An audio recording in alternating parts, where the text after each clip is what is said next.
Utilizamos espelhos em diferentes situações todos os dias.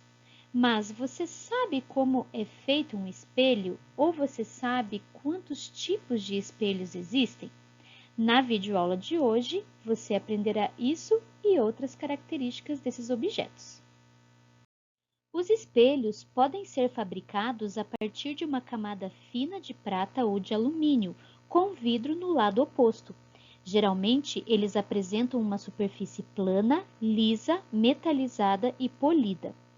Podem ser utilizados como objetos decorativos, para fins de segurança, para ampliar o campo de visão ou ainda para aumentar imagens. Os espelhos podem ser planos ou esféricos. Os espelhos esféricos, por sua vez, podem ser côncavos ou convexos. Considerados mais simples e encontrados em diferentes objetos e formatos, os espelhos planos são aqueles em que os feixes de luz refletem na superfície de modo regular, na mesma direção e para o mesmo meio.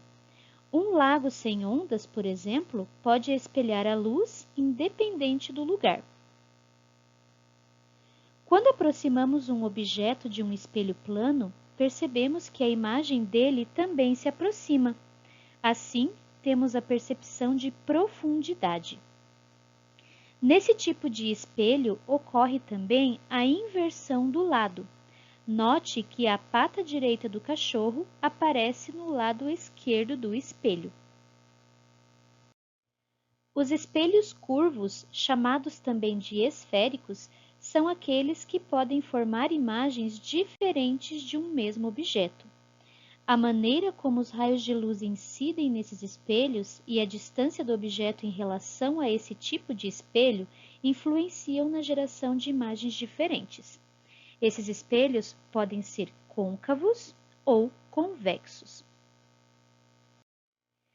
Mas o que são espelhos esféricos? Pense numa esfera. Agora pense que essa esfera foi cortada e retiraram dela uma calota, um pedaço. Quando a parte interna dessa calota ou do espelho é a parte refletora, ele é considerado um espelho côncavo. Agora, quando é a parte externa, ele é considerado um espelho convexo. São exemplos de espelhos côncavos aqueles que são utilizados para maquiagem e pelos dentistas para o aumento das imagens. Os espelhos convexos, costumeiramente empregados para fins de segurança, são utilizados para a redução das imagens com o aumento da área de visualização. Em áreas comerciais, estacionamentos ou como acessórios em ônibus e caminhões, por exemplo, esses espelhos proporcionam maior visibilidade para os vigilantes e motoristas. As imagens formadas tanto nos espelhos planos quanto nos esféricos dependem da maneira como os raios de luz incidem neles. Ao mesmo tempo, elas estão associadas ao modo como o nosso cérebro processa os raios de luz que incidem nos olhos. Os raios luminosos incidem no espelho e refletem em nossos olhos, possibilitando que enxerguemos. O que vemos no espelho não é o objeto, mas a imagem dele, que é processada no cérebro como se fosse o próprio objeto. Em certos casos, a imagem e o objeto podem apresentar diferenças em termos de formato.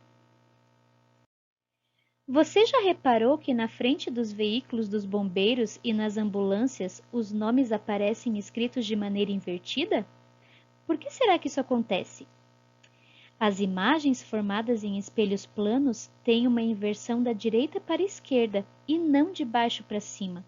Portanto, os motoristas que estiverem na frente dos veículos dos bombeiros ou das ambulâncias observarão a inscrição pelo retrovisor e lerão os nomes corretamente. Quantas informações, não é mesmo?